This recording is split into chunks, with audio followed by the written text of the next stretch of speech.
It's Monday, June 22nd at 6:30 p.m. I call this meeting to order. The regular monthly meeting of the Board of Directors of the Fairfield Community School District is to be held at 6:30 p.m. on the third Monday of each month. The meeting is open to the public, and the public is encouraged to attend. Time is provided in the meeting for public input. The mission of the Fairfield Community School Board of Directors is: we empower all students to achieve their highest potential through strong relationships, collaboration, and accountability. The vision of the Fairfield Community School Board of Directors is a destination district where we all belong, learn, and grow. Roll call, please. Yep. Christy Kessel. Here. Dave Eastburn. Here. Mark Porter. Here. Mark Thornton. Here. McDowell Robbins. Here. Terry Wells. Here. Cody Freeman. Absent. All right. Do we have any perfections to the agenda? I have none. I do not either. Okay. Is there a motion to approve the agenda as presented? So moved. Second. Moved by Dave, seconded by Terry. All in favor? Aye. Opposed? All right. Agenda is approved. We're going to move into some information on retention data. Can you share on this? Yeah, I'll start it and turn it over to Evan. Obviously, one of our strategic plan priorities is belonging, and one of the ways that we're measuring that is based on retention data, amongst some other things. And so I just asked Evan to compile where we were at the end of this current school year. So I'll turn it over to you, Evan. You kind of walk through that. Yeah, so we were working with the HR committee off and on how the best way to look at this data would be, because as you guys remember, this Iowa School Performance Profile, that'll show the retention, and that's based off all that staff. But what we decided is what that doesn't capture are people who left mid-year, might have got asked to leave or didn't get a contract renewed or other features like that. So what we decided to do is measure it based on issued contracts, so people that we were expecting to return but chose to move on either for a different job opportunity or just a different career path. And it also excludes like the retirees, because we were aware of those, so that would negatively impact on the school performance profile. But this is the data that we saw based off issued contracts. 94% of all staff are coming back next year, so that's 15 individuals across all categories that left district-wide. So to put in perspective, we have about 300-ish employees.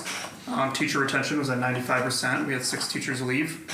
Associate retention was 89%. We had 6 leave. Admin, 89%. We had 1 leave.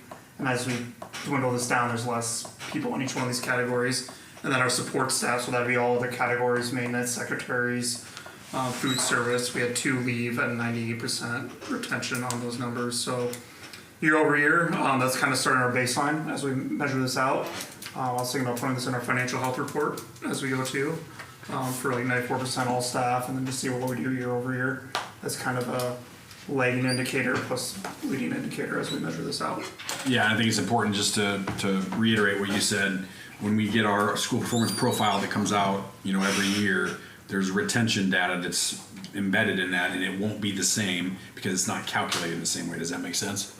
So just make sure. Yeah. Do they include retirees? They do. They do. Wow. That makes sense. Okay. Or if you think about our para population, it's changes all the time based on kids' needs. So this year we need 81, and next year we need 85. Well, we have more staff, and if the next year we need 79, well, we have to balance That can impact it too.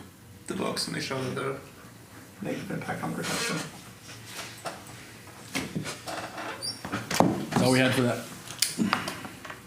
Any questions? So, let's say, a counselor or something like that, that would just go under, a teacher. Yeah, so they fall under the 279 contract, or they can be part of the union master contract. It falls under the teacher. I mean, overall, are we expecting the number of employees to be the same? Or are we having fewer paras next year? Or? We budgeted for 88, and we're going to be right at that if we fulfill every need, para-wise. We added, remember, a couple teachers, special ed-wise. Right. Instructional coach. Instructional coach. Okay, so a little higher.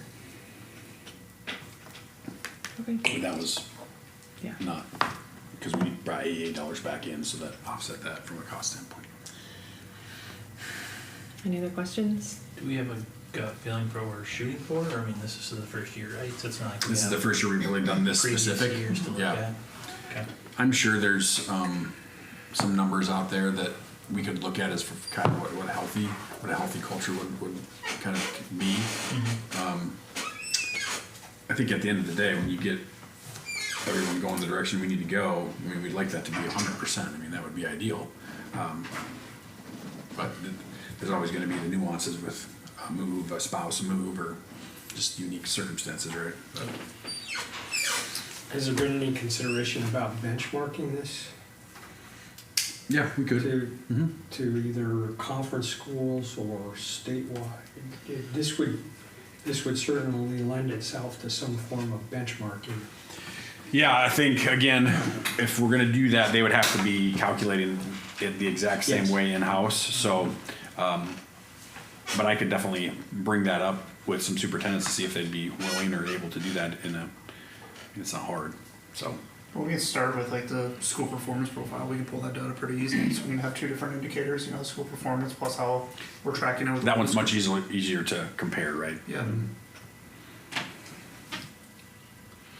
The common question we get asked is, do we know why these people are leaving? I'd say out of all 15 that left, between the administrative team, we know every single reason why each one of those individuals left. And the majority of them were family opportunities, moving closer to kids, stuff like that.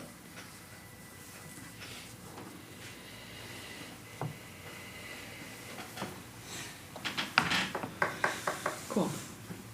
Well, it's good. Maybe, yeah, mark this to do every year and kind of, as well as like how we would code maybe the 15 that aren't returning so that there's some good. metric of Yeah. why. All right, good on that. We'll move on to our focus on learning. Everyone did their homework. 15 minutes before the meeting, maybe? Hopefully not. Crammed last night. Why do I feel like you were looking at Porter? Just give me this big smile. I don't know why I hear you. Got the audio book. Yeah. Okay.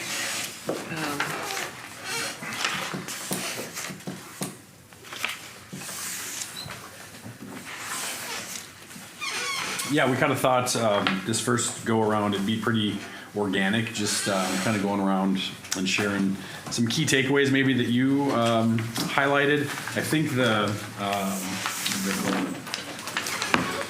at the end of each chapter, they've got the guiding principles or guideposts, I think they call them, for the board specific to each kind of component. So we could look at those two and see maybe, you know, where you think we're in a good spot or where there's still some room for growth. So yeah, and then as we go, you know, maybe we'll ask somebody else to facilitate each time we do this, and it can be similar to what we do tonight. Or if you have a much more entertaining way to do a book study, we could do that too. But yeah, I don't know if you want to start with the first chapter. Things that really kind of hit home or reinforced maybe what we're doing, or is there something that you thought, hey, this is maybe an area that we need to recalibrate on a little bit?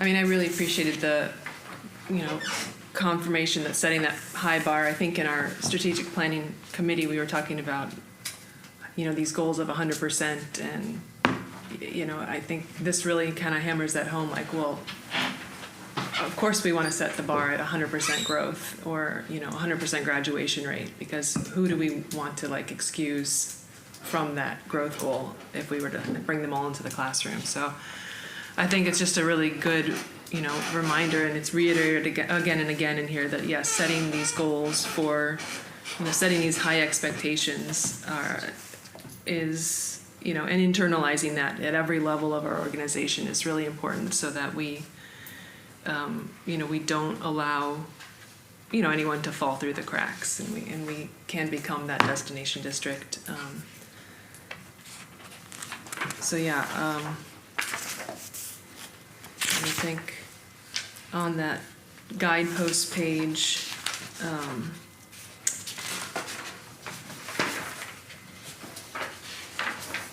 I think one thing that we've been doing well is having, this component in our meeting where we have someone come in from the district and share during, focus on learning. I don't think we had been doing that, maybe a few years ago, but I think that that's been, that kind of anchors our meetings in the most important aspect of why we're here, which is that student growth and student learning.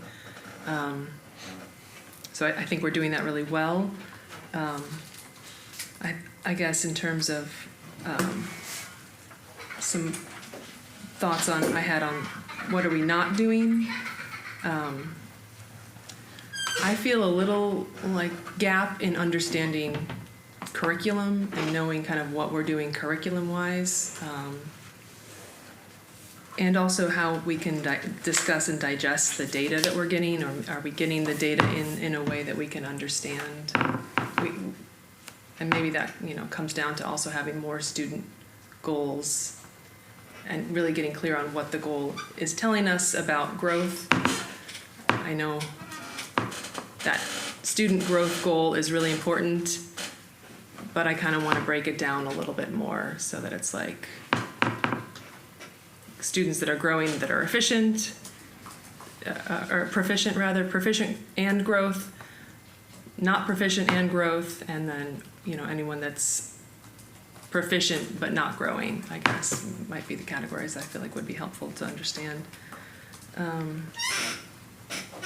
it's also just hard, I guess, I feel like as a board member, it's been hard to know, how do we know if standards are met and if all the standards are being taught within the curriculum.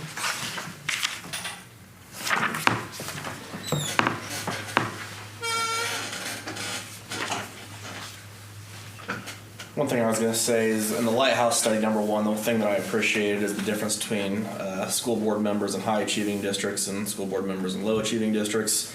I think the big thing there is that school board members that focus on just giving the staff and the students everything that they need and encouragement and not making excuses are the ones in the high achieving districts. The ones in the low achieving districts basically point blame and blame student situations and teacher situations and all those things on that. And I think that's just very indicative that, well, we have very little to do with the day-to-day activity of the district, just making sure that our teachers and students and staff and everyone have what they need to do their jobs, and encouraging them, I think makes all the difference in the world. And that's been one of the things that I've really appreciated about this board. I feel like that we do that, so.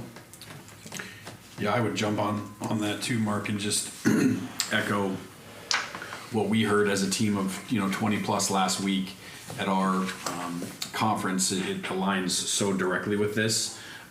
When you think about high levels learning for every single kid, it doesn't matter. And I'll dive into this a little bit more in my update, just kind of going over the ins and outs of some of our learning last week. But at the end of the day, the question that pops up for me is, what drives your school and district improvement efforts? Is it evidence of best practice or pursuit of universal buy-in? When you think about what education has been researched, I think it's the second most researched field in the entire world, behind medicine, right? And so there's evidence of what works, and becoming a professional learning community where we strive to continue to grow and get better every single year as adults, and that trickles down into all facets of it. That's how you're going to see this growth. And one of the quotes in this first chapter is from Rick DeFore, so it's built into this mindset. It's our job to help all kids learn. Most operate under the premise that it is our job to see that kids are taught. That is not semantic. It's a seismic shift. We have to focus on learning. So, yeah. I guess just to kind of add to that too, stuck out to me. It took a lot of time to really go into the evidence base of why these things learn. I felt like these first couple chapters were really explaining why we do things the way that we do, and I felt like what I was reading was the things that we do in the district, and making sure that we're not making excuses for the reasons the kids aren't living up to expectations and trying to like, I guess, let ourselves as a district out of our responsibility. Stuck out the writing a mission statement and living a mission statement are not necessarily the same thing. You have to have a follow through. You're building the collective will, kind of like you were just saying with those two things of we do have to have the science based on why we're doing the things, but we've got to have the buy-in as well from both the community and the district staff. You know, everybody's got to be willing to get on the bus with why we're doing the things. And then kind of to what Megan was saying too, you know, making sure that we're not putting all of our focus on the students that are maybe the lower performers, making sure that the higher performers are getting the increased challenges that they need. Board education, I think we do good with that, but yeah, I agree, curriculum, we could spend some more time on being able to better explain to the community why we do things the way that we do. And then towards the end of the second chapter, you know, it reinforced the getting on the bus and making sure that the teachers understand we're not telling them that they don't know how to do their job. It's just everyone has room for improvement. And then to develop the culture really stuck out of making sure that once we get everybody on the bus, they stay on the bus, you know. So Megan, for me, also on the first chapter, page 16, this stuck out in the sense that I'm a firm believer that the expectations you set for someone is you communicate what you think of them. But then it says, the importance of setting high expectations for students and ensuring they internalize high expectations into their own aspirations and beliefs about themselves. Coleman's study found that the student's sense of fate control, that is the belief that through effort they can improve their outcomes in the classroom and school and life, and be a more positive effect on their performance than all other school factors combined.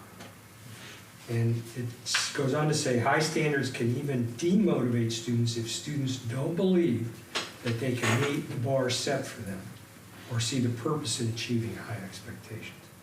Yeah. Sometimes we set high expectations, but it doesn't get to the student. That's a tough one. But I think we've all been in situations where maybe high expectations been set for us, but it's communicated, you can't meet these anyway. And that's not only consistency in what we say and consistency in what we do and living this vision statement, but trying to get our students this sense of fate control. And that goes all the way through the classroom, to extracurricular activities, to everything. Yeah, it's really, yeah, I highlighted that as well. It's like, I think maybe it's the strongest bullet there. And I'm not sure, I mean, we can set high expectations, and that's a tough one. We need to make sure that we are closing that funnel if we can, as best as we can. Yeah, there's one line there that I had underlined and starred like 6 times that says you need to set the bar high, and it says because we believe that you can meet it, and then there's a follow-up to that, and we will help you get there. And so I think that's where we need to get to the point where we want to set the bar high, and we know that every student can meet it, and then we have to figure out how do we get the staff on board to be like, we're gonna go do this. And so to your point of how do you communicate to that to the staff and the students? So if we're gonna set the bar high, we know that you can meet it, but then we're also gonna help you get there, whatever that means. So as you mentioned, every level of student, whether, you know, they're low, medium, or high, we're gonna get them to that finish line, whatever that is. So how do we, going back to your data, how do we find that right data points that we can understand as a board to then push that bar just a little bit higher to kind of get a trajectory of what we're looking for, of we want to be the best. So how do we get there? Mm-hmm. That thought makes me think of like the SMART goal system, and it needs to be achievable, but you have to make the person whose goal it is understand the why it's achievable and how it's achievable. Well, and also the part that talks about letting them know that it's not supposed to be easy, that, you know, it does take hard work, and, you know, that is part of being successful, is putting the time and energy, and I think so many kids get frustrated so quickly because they think it's just supposed to come easily, because it does to some kids, right? But the kids that have to work hard, you know, I think it's important to let them know that that's a part of the process too.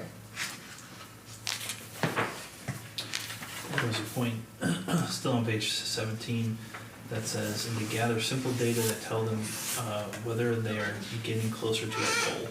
So again, just that very quick stats of quick feedback to the student to know, you know, hey, you are on the right track. We're going to keep moving there, or hey, you're falling behind again, so we got to do something at that point to get you back on track. Otherwise, if you miss too many of them, it's a big gap again to get you back to where we think that you need to be. So that data is very big. I think it's just when we need to work together as a group to figure out what specific data points they are, and then know that the admin teams and everybody else down the chain know those as well in way further granular level. You know, what are they doing every day? What are they doing every week? You know, in those meetings to figure out how do we know who's meeting it and who's not, and then how do we get them back on track. So then on page 26 in chapter 2, the thing that stuck out here is, it says, our core business is teaching and our product is student learning. That's our product. Yep. And our return on our investment is meeting those high expectations. But it also says that part of our job at the board level too is providing the resources to develop expert knowledge and skills among employees so they can respond to unexpected circumstances and changing conditions.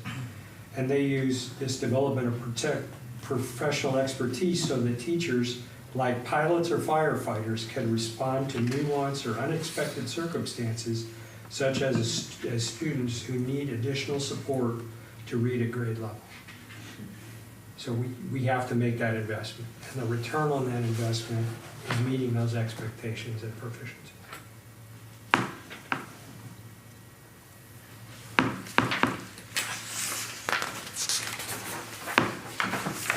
Jumping back to the first chapter again, I just wanted to talk about, I thought the guideposts and roles of the board were really interesting. I think it's one of the hardest things to figure out, especially as a new board member coming in, is kind of what our role is. And the one that really stood out to me is holding the system accountable to expectations, because I feel like it's really hard to know and, you know, quantify like what exact data we're supposed to be looking at, and, you know, deciphering that down to a level that really, I guess, you know, speaks to us and really gives us the information that we need to know if we're being successful or not. So.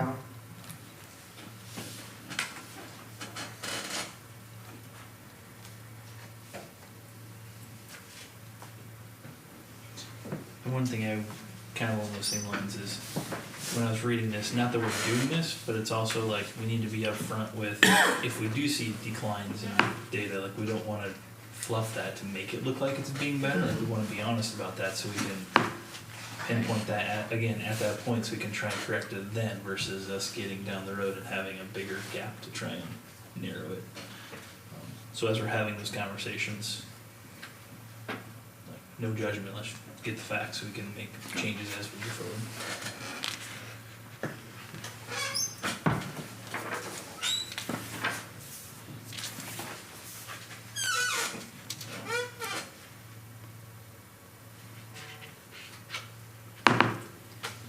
When I was reading through this, I really thought the high expectations area could tie to all facets of education. Like I even went outside the classroom a little bit. You have high expectations on your band program and your sports program, and just everything that encompasses the world of PK-12 education. I think the expectations can start there, and I think it starts with the culture of the expectation for the adults too, and that should trickle down into, I mean, it starts with the board having high expectations for Zach, will trickle down into his leadership team, and move that all the way down to the classroom as well.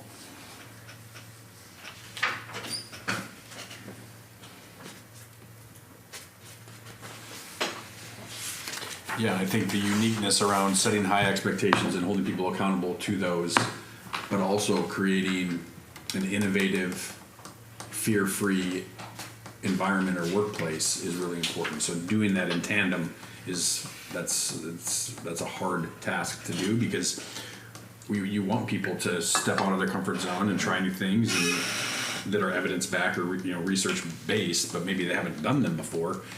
So it's going to be hard initially, right? And that's why it's so important to work collectively in these interdependent teams so that we can bounce ideas off each other, look at what is working and what isn't in our formative assessment cycle to know what needs to change so this kid gets it. Yeah.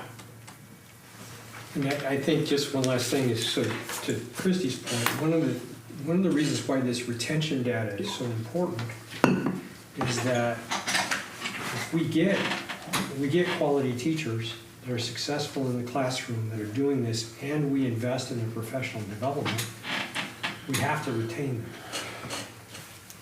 And so that's a key measure of success. And that satisfaction survey, that they are, one of those satisfaction surveys, Zach, is exactly what you were saying. Right. Do I feel that I can have input, or I forget how it's worded, but do I feel comfortable enough to bring this to leadership and to work collaboratively? And So there's, those are the things that, why those two things are important as part of our visions.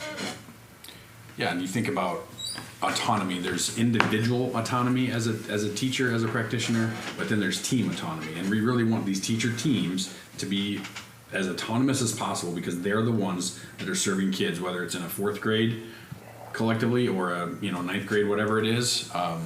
There's got to be a lot of autonomy there, but individually, there's not going to be nearly as much, because we're doing this collectively. Because it comes right back to belief, which is one of our foundations. Belief in ourselves and in our colleagues and in our kids, because it translates to kids believing in themselves to meet those high expectations, as long as we put in all the pieces that need to be there for them to get to it. And culturally, like you were just saying, like looking for solutions rather than blame, and giving Yep. people the safety to screw up and learn from it. Mhm. You know, it's not, failure is the best teacher in many ways. Mm-hmm.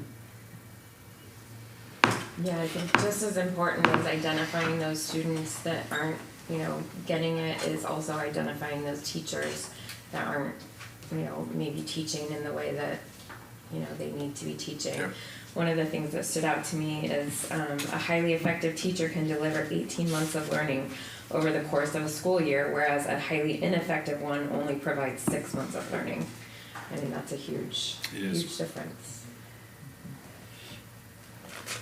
This one, I was just gonna bring that point up as well, of that, and then it's a matter of how do we encourage our teachers and staff to use, we did this, I remember a couple of us on the calendar committee a couple of years ago, like we're trying to get every ounce of time that we can have these kids in the school to be learning, to be as much as we can.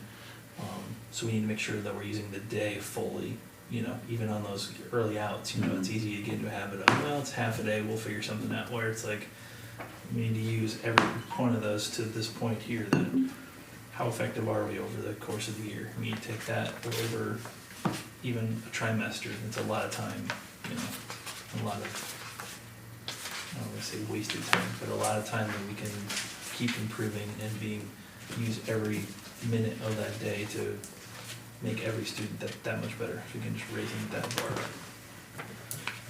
I guess like tying into like the PLC stuff that we run too, we have like 100% growth goals for our students. Do we also look for like 100% growth goals for our educators as well? Because if we're going to close that gap, there's got to be growth there. Mm-hmm. The answer is no. But yeah, that's a good point. I think that serves too, like the freedom to make mistakes too. You're not looking for perfection, you're looking for growth. One thing that caught my attention there at the end of, I think it was chapter 2 on page 28, why improving instruction matters. Unfortunately, high quality instruction appears to be the exception, not the norm in classrooms. In an in-depth examination of student experiences, 2,500 classrooms, 1,000 schools, and 400 districts across the U.S., for example, found only 17% of students experience consistently high emotionally supportive learning environments, and just 14% of students experience classrooms with consistently high instructional quality. And basically, what it implied with that is rarely in school board meetings are these issues even discussed or addressed. And it talked about how school boards could lead by example and drastically improve those situations for millions of students across the country. And I think that just goes back to, while we have nothing to do with what goes on in the classroom, us just simply setting the example and giving our teachers everything that they need, and encouraging them and encouraging our students, I think sets the example. And that's one of the reasons I'm happy with the job that Fairfield School is doing, because I feel like we are doing a very good job of giving those students what they need. And I feel like there's a lot of encouragement in this district, and hopefully give a lot of bright futures to young kids. Kind of bouncing off of that, on page 30, as one of the guideposts is in setting clear expectations, and Dave, you kind of brought this up earlier today, say it in policy. So review board policy to ensure it provides guidance for development of a rigorous curriculum based on high expectations, an instructional model to guide, and aligned assessments. So I guess one action step might be to just review, what do we have in policy around Professional development. and can we, With the 600 series that we just were in, a lot of that was curriculum instruction, right? I don't remember. From I couldn't find a PE professional standpoint, was there one? Professional development? There might have been, but I don't know how. Yeah. There it is. It's kind of broad. It allows discretion for the curriculum director and the superintendent to have a learning.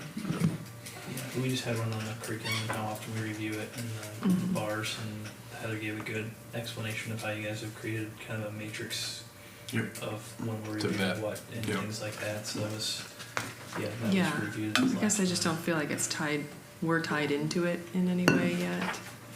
Like this, learn to be good consumers of research. Research-based improvement should be more than a buzzword for your board. Your board must have a practical understanding of what research says about initiatives your staff selects. So I guess one question is, how do we achieve get that? there? Yeah, how do we get there? We can ask, if we implement this, what do we gain to expect, and what gains can we expect?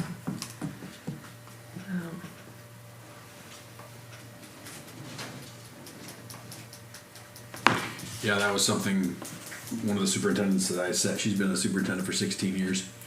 Her first 6 years, she didn't ever really have board members a part of any of the kind of holistic, big picture professional learning that teachers were a part of, but she changed that. And so the last 10 years, she's brought 2 board members. They have 5, so she only brings 2, but to these different professional learnings in the summer, that she invites them, and they usually come, and they're a part of the learning right alongside the teachers, just so they have a sense of really what the work looks like. So I think that's something that we could probably, if we're going to continue to move the direction that we're moving since I've been here, because I, again, believe it's the right work backed by evidence and research around what a professional learning community provides for kids. That would be something we could definitely add, is to bring a couple each summer when we go to these, because the goal would be to get everybody through at least one of the institutes, and then continuing to build the capacity throughout the year. It's just hard when we don't have, it'd be nice to have 10 days of professional development that we could build in, and we don't get that. So, yeah. Anything else? I think one on page 27, which I think we've gained a lot, so maybe you can speak to this a little bit, Zach, of what we've done so far. But often by building collaborative networks of teachers who work together to apply professional expertise to engage in collective experimentation, action research, and co-creation of new and innovative approaches to teach learning. So I think we've done a little bit of shift on that, of getting the right, giving time for all grade level teachers and staff to kind of collaborate together on, and I think that was probably missing a little. I mean, they tried to do it, but I think we were getting harder on that. Is that true? Yeah, and it's still, I would say, really, we're 2 years into this. From a systems, operations, time standpoint, we're sitting pretty good, but actually implementing it to the way it's supposed to be with fidelity, that's where we still have a lot of room for growth. But again, our teams, the guiding coalition that came back, we're meeting tomorrow afternoon. We're going to have all of our CLT leads for the most part there. We're going to share the learning, and then we're going to spend a couple hours planning what that looks like actually tangibly when we come back in August for those teams. But the structure is there for sure. When you look at what a collaborative learning team can do, focus on one of those 4 questions every single week throughout the course of time. So we're heading in the right direction. There's just a lot more work to do. Yeah, the only other point, it's just, also it says, learn more about the core, how other districts have successfully improved instructional processes. So I guess it'd be nice to figure out who to connect with outside of our district as other boards and how they've done it. I guess I can just email some, but just finding those sort of peer mentors in our positions and doing some additional learning that way would be beneficial. I think it would be interesting to plug a couple of board members into some of those other meetings, just to be fly on the wall, so we can understand, again, how do we start learning and peeling back that onion of how do we learn ourselves about the different systems and what the evidence says and how we would even go find that evidence. So we just needed to kind of peel that onion apart little by little. And I think the last several years have been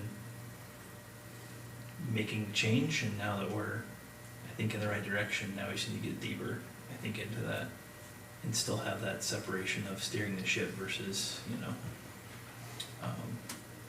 separation, but just the understanding of what decision we're making and how they're impacting those conversations would help.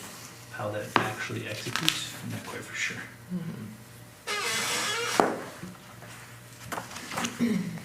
Yeah, I thought the stuff at the beginning of chapter 2, specifically around the high performing systems, systematically review curricula and instruction. Obviously that's an area where we I think have fallen short because we chose to not have a curriculum director for a year, but I really do feel like that was the right decision because there were so many changes that needed to be made prior to focusing on that issue, that now we are in a position where we can focus on that. And I think dialing it down to specific to individual subjects like English learning arts, maybe we take one subject each year or whatever that we're focused on. Zach is working with his workforce and development group around developing standards across these different grades and things like what we've discussed in the past. I know that's been something that's kind of been on our to-do list.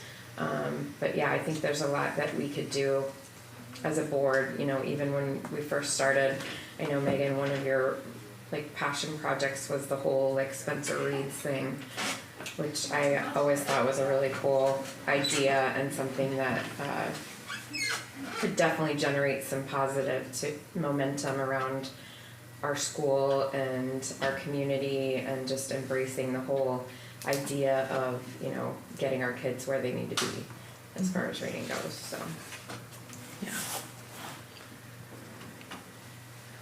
Good. What do you think, 3 and 4 for July? Yeah. We also we're gonna have our board evaluation conversation too. But I think that's good because the next few chapters are on goals, right? Yep. Setting clear and focused goals. So maybe that'll. And then making professional development relevant and useful. Yeah. So we'll have a little extra homework. Yeah, 3 and 4 sounds good. Thank you. All right. Another informational bullet here on handbooks. Yeah, I just wanted to make sure these were before you at some point. You had time to look through them. Really not anything that needs to be formally approved, but a couple changes you can see there in the middle school. Elementary really hardly had anything. They just changed the time for tardies, I think. That was all they had in there, but we combined those last year just to an elementary handbook. So Heather and Angela have worked on that collectively. I had a question too about who actually is the one that makes these revisions, and it usually varies between kind of this model. So usually it's just administrators. Could be administrators and office staff, or it could be administrators and like a building leadership team of some sort. For us at the district level with the employee handbook, that's our employee handbook committee. So which, depending on the year, what we're looking at to change or tweak, could be just certified staff or representation from all employee groups. So yeah, if anybody has any questions on what you read, I'm happy to answer those as best as I can, but we just wanted to get those in front of you prior to August rolling around.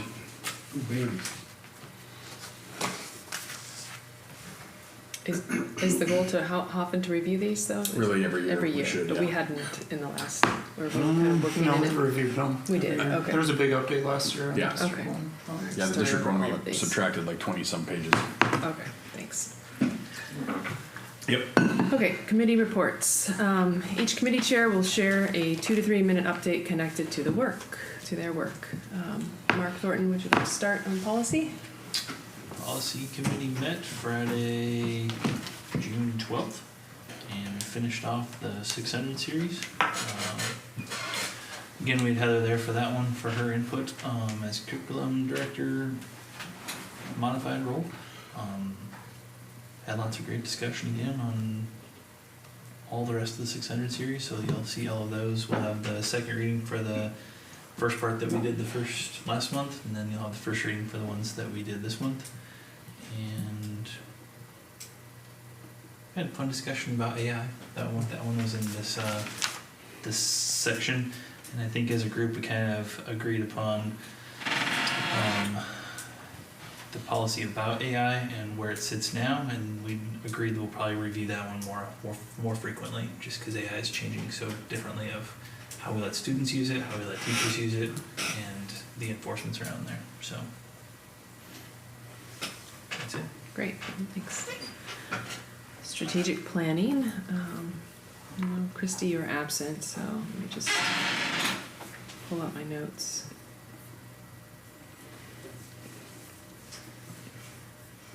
We discussed the strategic plan, 5-year strategic plan, and any edits we wanted to kind of bring up regarding our district goals.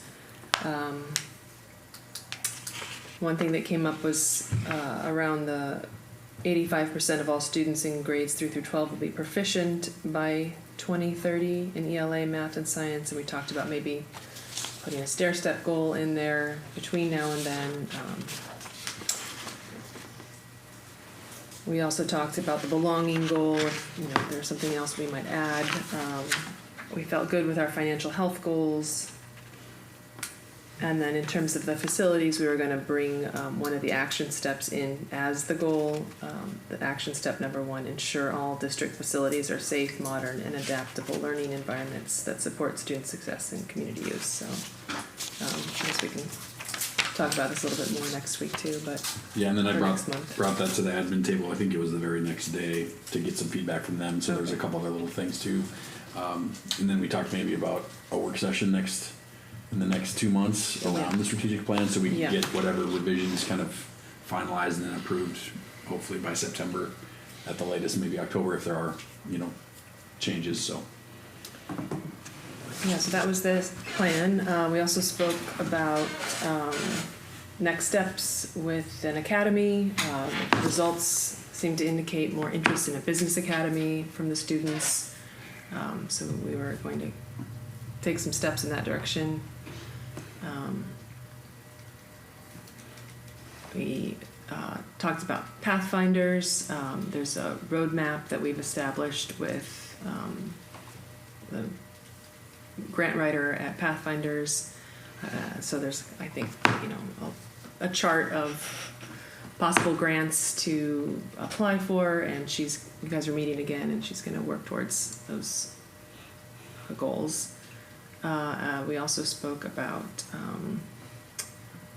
phase 2 of the GEO bond and capital campaign. I believe the committee met on that. I don't know if you guys want to share anything briefly on the capital campaign.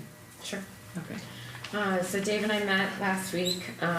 We are working on forming a steering committee that will help us target and fundraise. So we've got a to-do list, each of us, to get that up and going. Hoping to start meeting, I would say, next month, hopefully. Yeah. So, what do we need to share? Yeah, I think we just met to kind of put an organizational structure together and identify people that would fit into this. So we made those identifications and divvied up people to ask.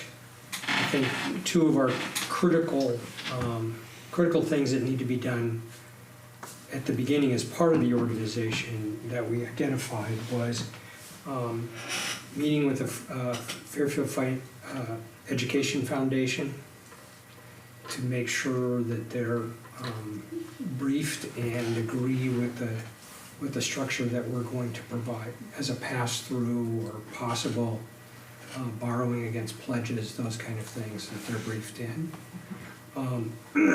Also with local financial institutions as to be a part of that, see what their appetite is against loaning against pledges, because we feel that what we'll get is pledges, more likely than not, over a period of time. Also, meeting with a prime donor or a lead donor that can provide a commitment but also a matching quality to this, so that when we go in and ask for donations or pledges, basically can say, we have a donor that is willing to match your pledge, of course up to a certain level, but can match your pledge. It gives them an incentive to say, okay, there is interest, I can in effect double my donation if I do this. So that's kind of where we are right now. I think we came up with a target of $4 million to target to raise, and depending upon the other $2 million or so in that grant slice. So that's kind of what our working targets are right now. So that's kind of what we did, and that's how we're going to proceed as far as integrating this as a phase 2, phase 3 for that second competition gym that we all think is required in this building.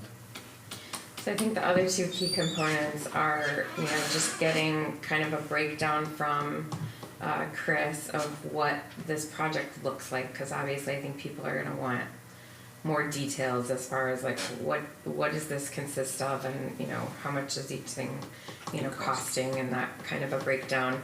And then if we could work with Pathfinders to even target a couple of key grants, just to kind of say like, well, we have this momentum going and we really think there's a high probability that we may get these specific grants. I think that's going to be more effective than just starting from, hey, we have $0, we need to raise $4 million, what do you have? So I think it'll just show that we have a more well thought out and strategic plan on how we're going to get there. If we could target a few of those with them and really kind of focus in, so that we have something to say, this is, we're already on our way. Great. All right, and then one last thing from our strategic planning meeting, our social media marketing person has started or is starting soon. July 6th is the Okay. official first date. And so we just discussed some social media pillars. And basically, they reflect the strategic plan. So yeah, just looking forward to to that developing as well. And that was about it for that meeting. Right, anything else in that? No, sounds good. Okay. Finance, Dave? Yes, so we met this morning, our committee met this morning. We reviewed the insurance year-over-year renewal comparison that's in the agenda. The year-over-year savings was projected to be $138, with major savings component being workman's compensation.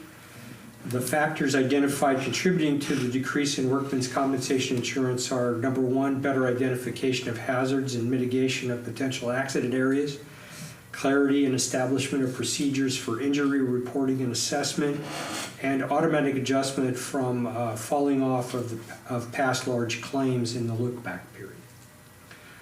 Additionally, the committee discussed the continued coverage for equipment breakage in that insurance renewal comparison.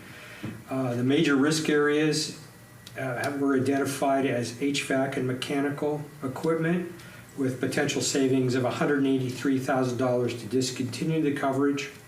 The committee decided to keep this coverage in place for this year, or recommend to keep it in place for this year, while the district assessed its confidence in its preventive maintenance programs and the overall useful life status of the equipment. The committee, by unanimous consent, recommends to the board to approve the insurance coverages for the year that we will see. The committee additionally reviewed the proposal for school business software and support from Vista, Iowa. The committee discussed previous questions submitted to Vista and their responses as part of the due diligence process. The committee will participate in a demonstration at its meeting in July, while the district will attempt to better quantify startup costs and balance those against the efficiency savings plus budget savings to assess whether the payback period is reasonable. Lastly, the committee reviewed the current budget impact of the behavioral health program that is on the agenda for renewal. And we're going to recommend approving that as we come up to it. Great. That's all we do. That's great, thanks.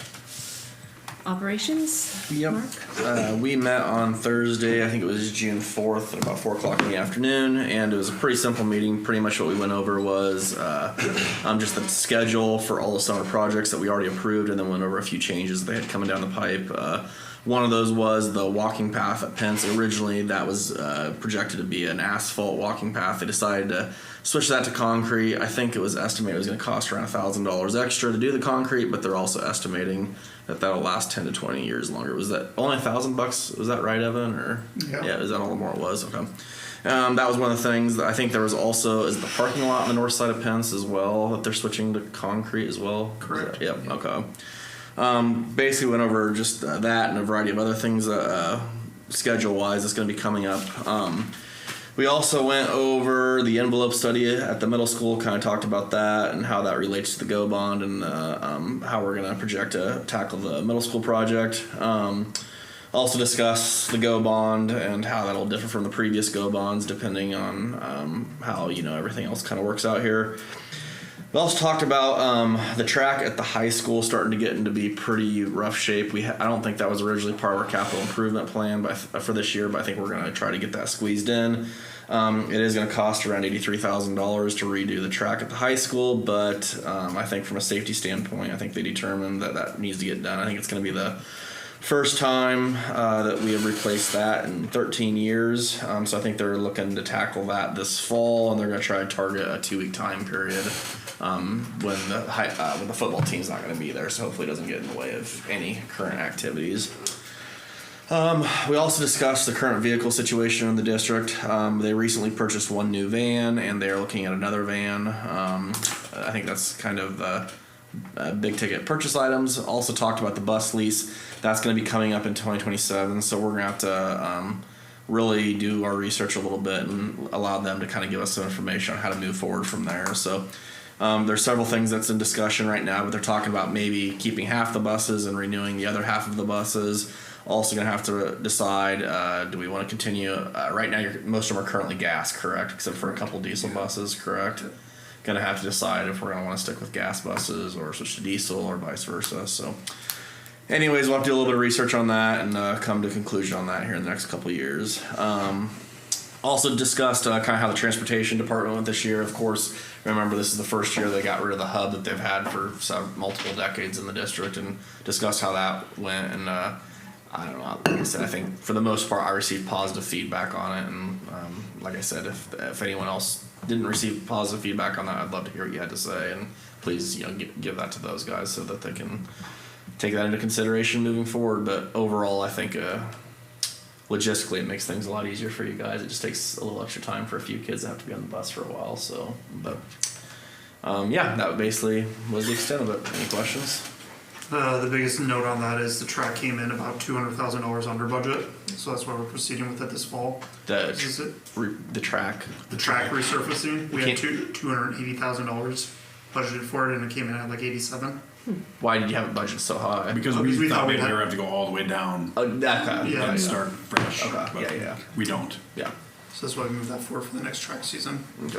And then on the transportation side, we have 3 out of 4 people that went through the bus certification passed the bus certification. So we have 3 new eligible drivers. 2 of them are looking at doing some full-time driving. One is kind of waiting until retirement, so might do some sub work for us. So And then we're gonna be able to consolidate routes too. So at least 1, maybe 2. And it does help that Libertyville Road is now. Yeah. Yeah, I would think that on that subject too, I think that it might behoove us just to contact the county in January, February, to make sure we know what their road repair schedules and whether how it would impact our transportation plan, to try to get out ahead of some of this. Because I think we kind of got ambushed. I got the feeling we kind of got ambushed by the Libertyville Road. I'm sure they communicated it, but we didn't go. I'm not Find the sure. information? I'm not sure that that's true. Okay. I'll give the benefit of the doubt. Yeah. But I think we need to be proactive Actively, yeah. Yep. That and makes see sense. how that would impact our transportation plan and what their road repair program for that spring is going to be.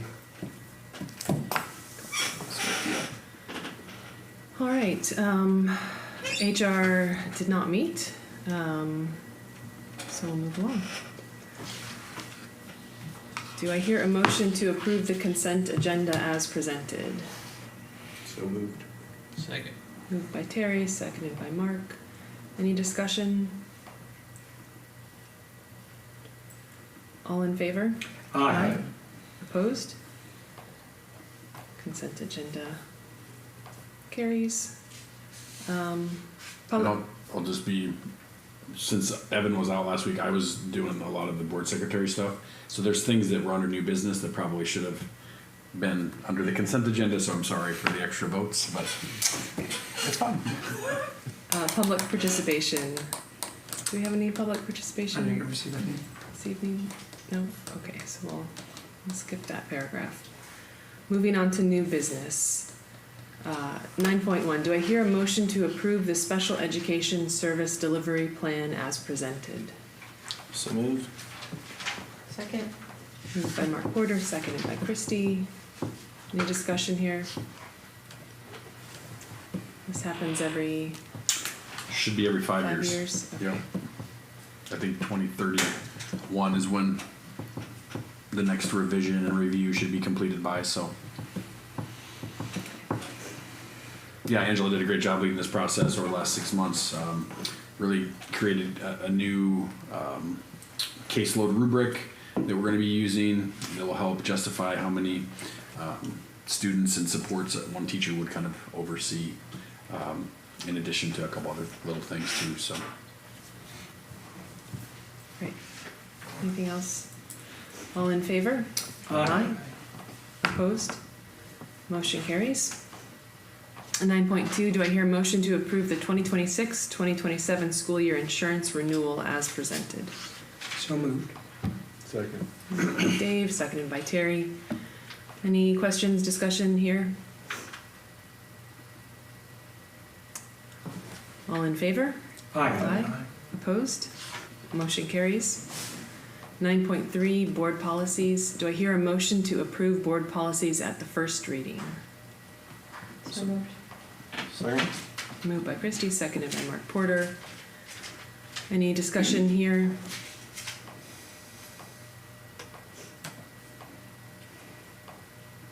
Did you make a lot of changes, or it was just, We got rid of a few that are not required, just for cleanup for Mhm. ones that are just extra.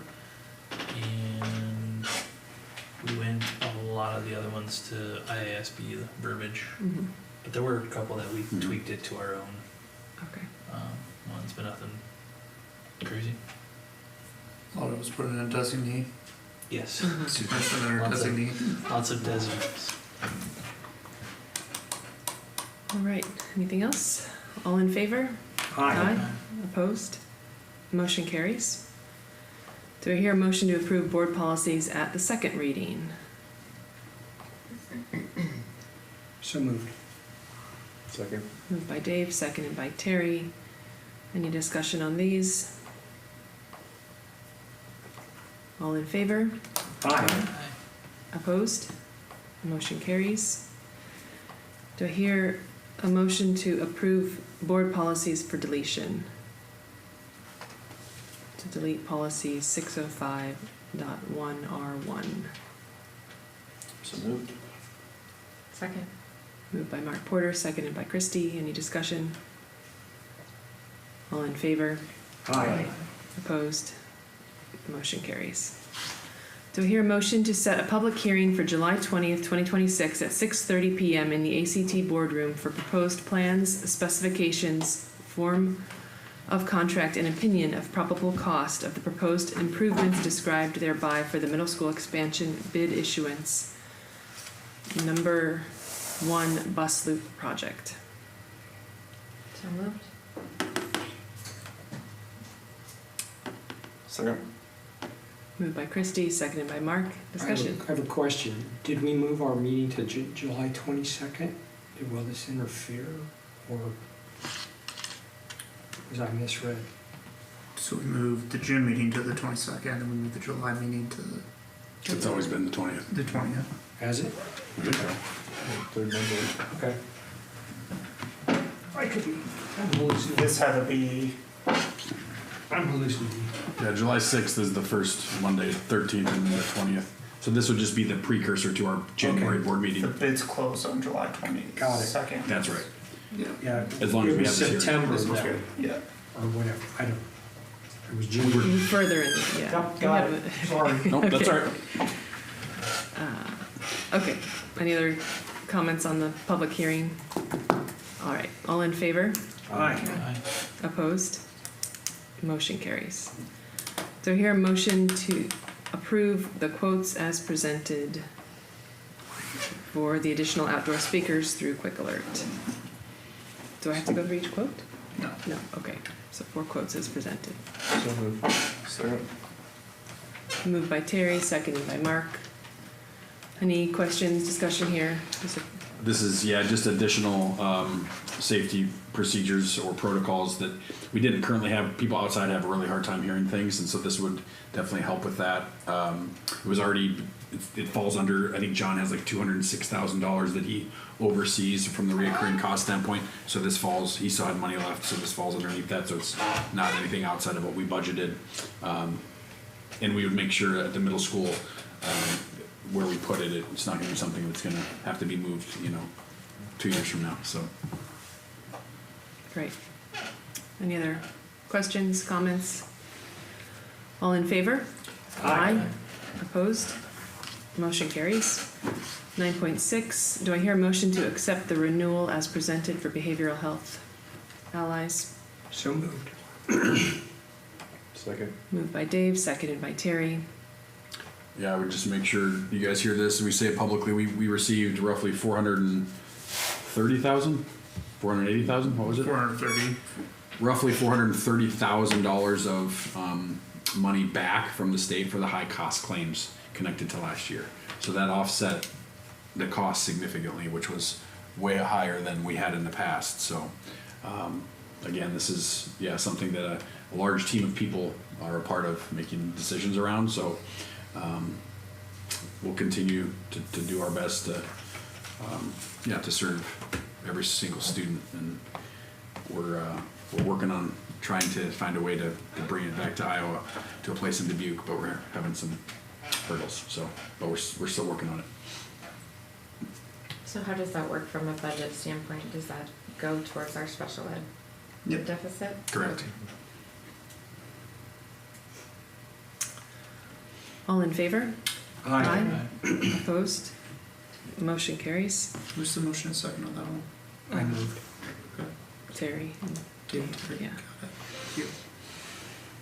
9.7, do I hear a motion to approve concrete work as presented? So moved. Second. Moved by Christie, seconded by Mark Thornton. Any discussion here? You were speaking to this, Mark. This is just the parking lot north of the school, correct? And the walking trail.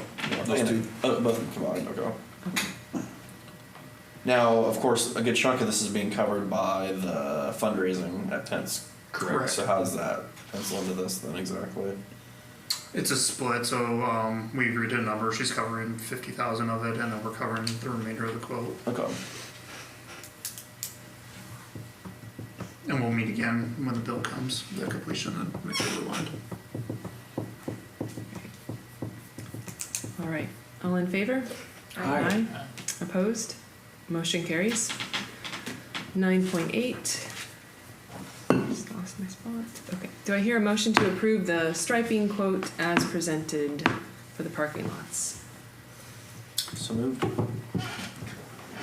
Second. Moved by Mark Porter, seconded by Christie. Any questions, discussion? Yeah, so the main reason this ended up back on the board agenda is if you look at our capital improvement plan every year, we have $15,000 allotted for striping. But when we were walking through some of our asphalt parking lots, we saw a need for some sealing.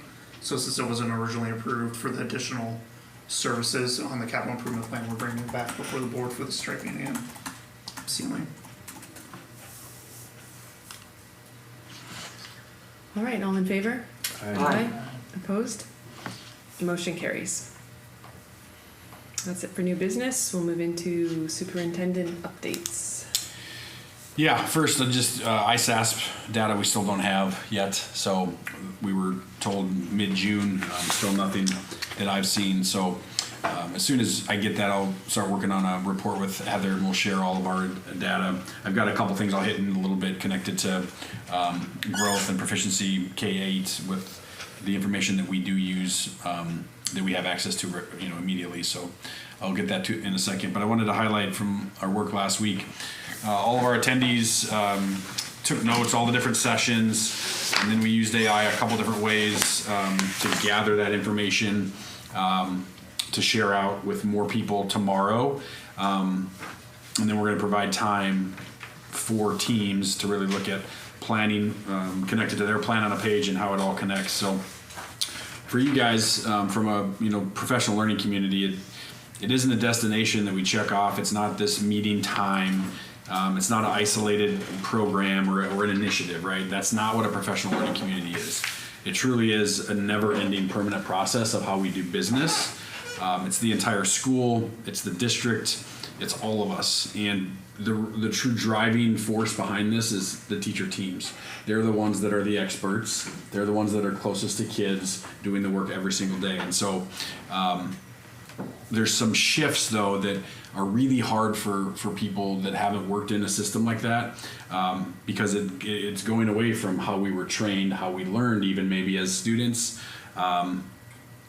But there's some big kind of what we do's that come from this, and I wanted to hit those as well, so you can kind of see this is not it's not optional. Like, it isn't something that they opt into, that we opt into as adults, and it's the same thing with kids. When we're intervening, when we're enriching, when we're trying to make things better, it's the expectation. So that's a huge component to this.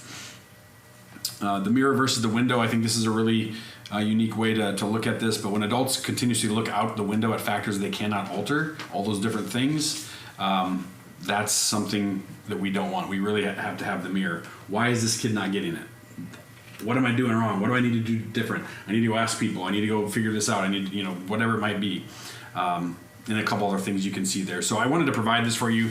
I'm not going to read through it all, but there's some really good things that you may find interesting that we took away from our time together there.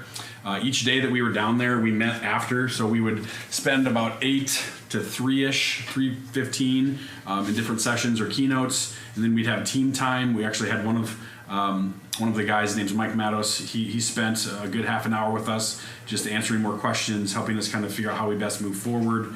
But if you go to the last page, number 4, kind of we think about the commitments moving forward, and we've hit on this really hard this last year. This guaranteed and viable curriculum. What do we want to ensure every single student in 2nd, 3rd, 4th, whatever grade they're going to walk away with, no matter who their teacher is, right? These are the have-tos, the must-knows to get to the next grade level and be on pace to move forward. So that's really the first step, what we want students to know, right? And so teams are in different spots there. We've talked already about moving forward with this grading coalition to change some things that we're doing there. So we're on the right path. There's going to continue to be more hard conversations, celebrations, all of it.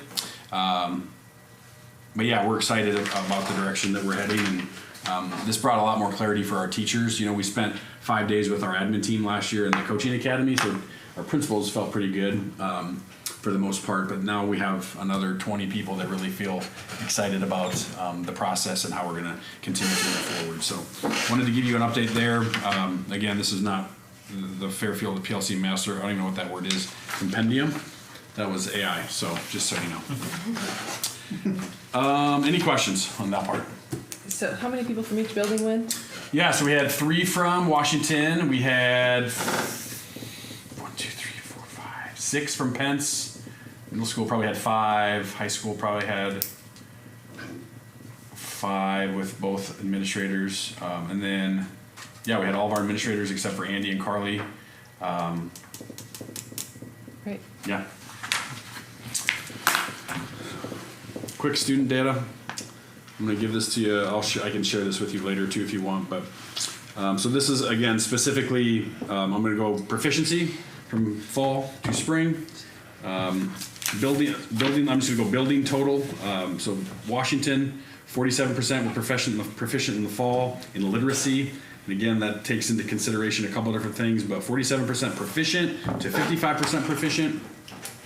From a growth and proficient standpoint, either showed growth or they were proficient. It was 95% at that building specific to literacy. In math, we were at 62% in the fall, and we were at 59% in the spring. From a either growth standpoint of proficiency, we were at 97%. And remember, there's things that are in the fall that obviously haven't been taught or assessed yet, so that happens in the spring. So it's kind of hard to compare those two because there's new concepts throughout. But yeah, it's still that's not great. Pence went from literacy 53% to 60%. All grade levels. 99.6%. Either proficient or showed adequate growth. That was fluency. Comprehension went from 56 to 58% proficiency-wise, and then 99% grew. Math, 61 to spring. The panorama plans were closed on the intervention, which caused the testing window to close for students who hadn't taken the test specifically for those kids. So we didn't get that for math. And that was specifically automaticity. Middle school, literacy, 54% in the fall, 63% in the spring. And again, this is all grade levels combined. I've got it broken down, but I'll share it with you so you can look at it. 86% was the total number that either grew or were proficient. Math was 43% to 58%. 93% of students grew or were proficient. Science, and again, this is MAP testing, 62%. to 65%, and 87% of all students at the middle school either grew or were proficient. That's not the ISASP numbers. I do have those. They're not published yet, so I'm not going to say them here, but I think I shared those maybe in an update, but if not, I'll share them with this when I do. Yeah, we're having open interviews on June 29th for associates for next year, so that's been communicated, scheduled. Our year-end financials, we should have a good picture where we ended, probably mid to late July, so we'll make sure we get that shared. House File 2591, I'm sure you've seen this in social media or other places, news related to 8th graders being able to compete at the varsity level moving forward. We were waiting on the Department of Ed because they were having an emergency, or they're having a meeting, they were going to make some emergency rules. Well, the rules were really just let them compete. So now, I mean, we have a Zoom with both unions. Jeff and I are going to hop on, I think it's Wednesday morning. And then our conference ADs are getting together after that because we want to have kind of a uniformed plan with all the conference schools moving forward, at least for this next year, so that it isn't willy-nilly just whatever. But locally, we as a board can decide essentially what we end up putting in place for 8th graders. Is that just for baseball or is that for all? No, this would be any sport in the entire state of Iowa. So 8th graders are now, by law, able to compete. We locally can decide whether or not we're going to allow that, but So what's the push behind that? Just lack of... I think it's rural schools having a hard time fielding any type of varsity team. So, and I can see this in cross country, maybe tennis, some other sports that may not be quite as physical, but you're going to have some teams that they need an 8th grade girl to play basketball so they can have a varsity season. Like that could potentially happen for some smaller schools. So Can we have breakouts where there are maybe physical requirements that an 8th grader would have to meet so that it's safe? there could be a lot of things that we put in place. I think for this first year, we're going to try to make it as kind of status quo as possible with giving more time to really think through what this could look like. Because we could have parents too that would potentially push, like, this is, my kid's good enough, why aren't they playing varsity as an 8th grader, right? And we've done it with kind of the baseball, softball for however long it's been, forever pretty much, right? So centrally, I shared that they've officially requested to join our conference. Again, that would be the start of the 28 year from a high school standpoint. This would bring us to 8, which is a really good number. We'll get feedback from coaches on this as well. ISB conference, I've got Cody, Dave, and Terry for sure that are going to be in. The reason I'm asking, we just want to get those hotel rooms reserved, so we've got them. So take a look at your calendar. If you could let me know by the end of the month if you think you're going to be able to attend or not, that would be great. Talked about this a little bit earlier, but looking at potentially bringing in a work session to find ways to finalize any tweaks with the strategic plan. Middle school project, we continue to meet. We're meeting again tomorrow morning. Things are moving right along. We had our first kind of interior design meeting, kind of from a theme standpoint. What do we want to have that look like or kind of be? So we had teachers were there, administrators, some others as well. But once we have a little bit better handle on what that theme is, I'll make sure to share it with you guys too, so you can kind of see what it looks like. And if anybody's super then we'll have to revisit it. But thankfully the team came to consensus on what a theme kind of looked like, so that was good.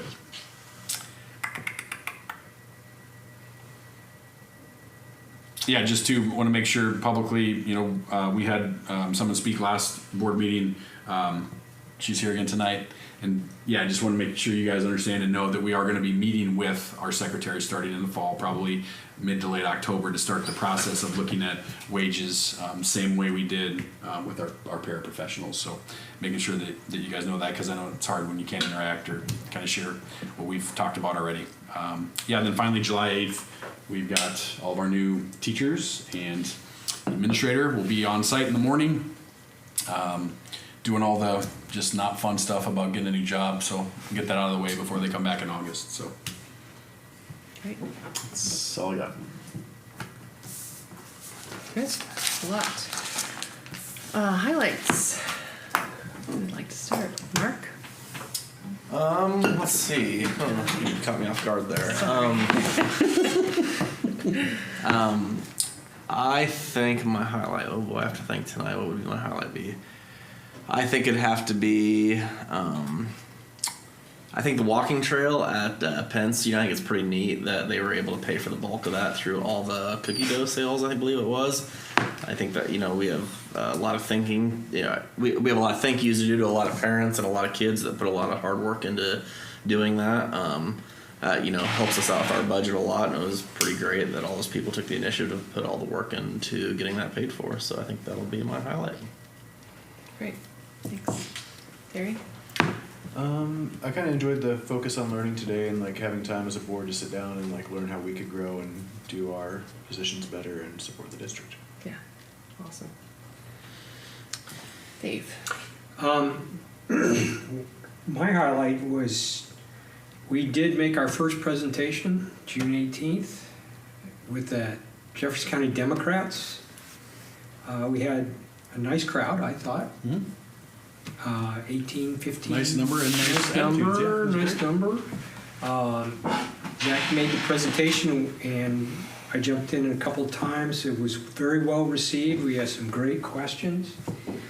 A very supportive crowd. We were able to get 20 signatures out of it and handed out our signature page for them to start their work. So very encouraged. We have July 16th at 6:30 p.m. at the Fairfield Community Center, the old senior center at the lower level. We're meeting with the Jefferson County Republicans to make the same dog and pony show on the status of the district and the Phase 2 project and general obligation bond and those kind of things. Great. And so Thank you.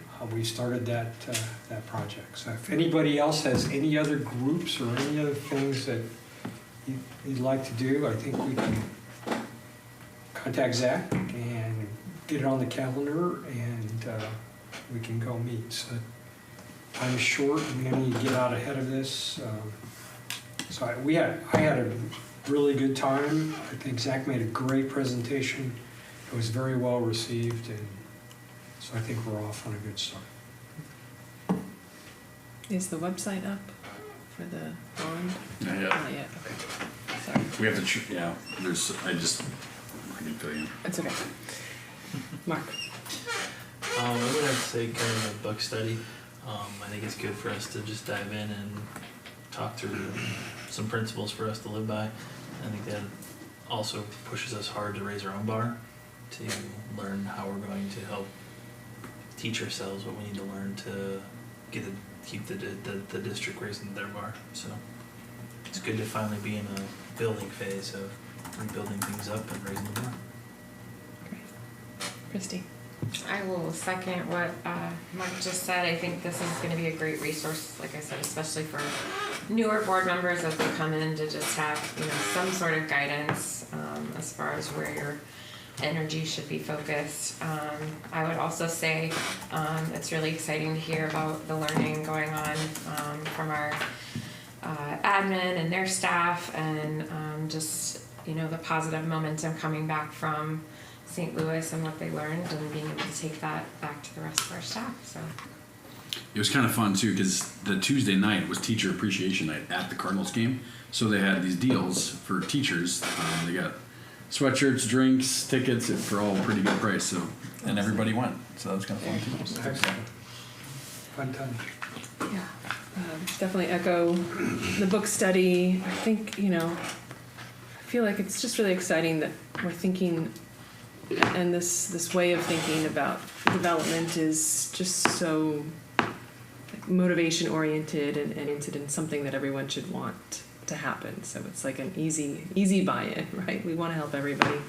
It's just really nice to think about it in that way. It's just 100% positive, and we're all going to do it together. In that regard too, I think that the athletic performance has been going well. I mean, a lot of kids have been attending this summer. My kids have been going. I just think that is something that we've added in the last year that seems to be really building some good momentum. And again, that same sort of, bringing, the whole, it says whole child forward, developing the whole child, all the pillars, so athletic and mental components to that. So yeah, it's great to see that happening this summer when we're not in session. And a commitment from teachers to do that then as well, so. Right. What do we have to do before I lost my agenda? Motion to adjourn. Motion to adjourn. So moved. Second.